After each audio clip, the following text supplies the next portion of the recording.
This is Maya. Let's get into it.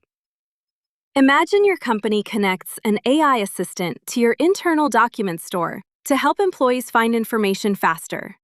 An engineering manager asks a simple question: what are our exposure risks on the new patent filing?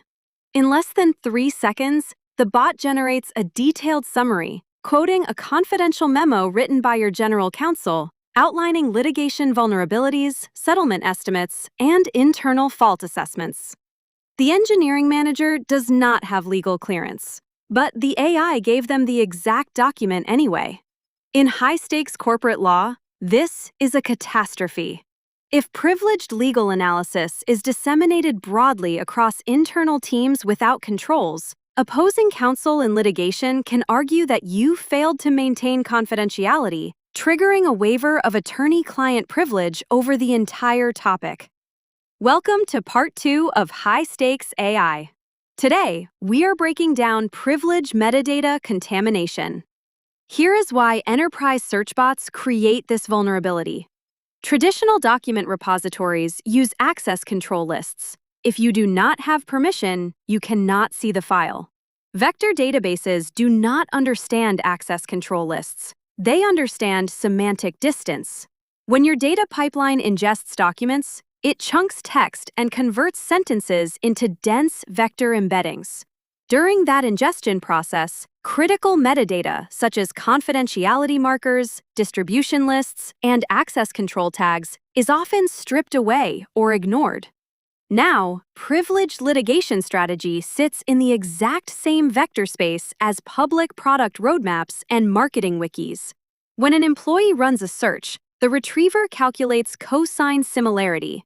If the employee's query matches the semantic concepts in the legal memo, the vector database returns that chunk.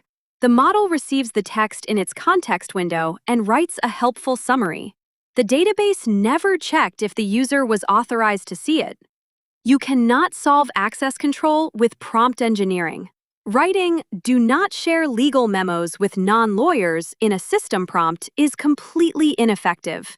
Once confidential data enters the context window, your security boundary is already broken.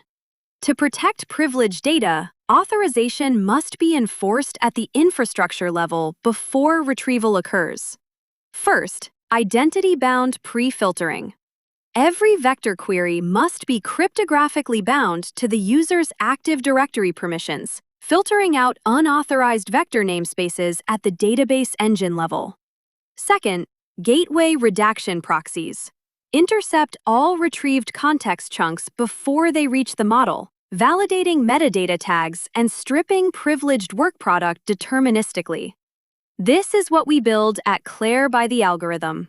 Claire sits as a stateful control tower between your enterprise data and your AI execution layer, ensuring strict data isolation, deterministic permission enforcement, and zero privilege spillage. Never let an ungoverned vector search jeopardize your legal privilege. Govern your enterprise AI at letsaskclaire.com. That is Part 2.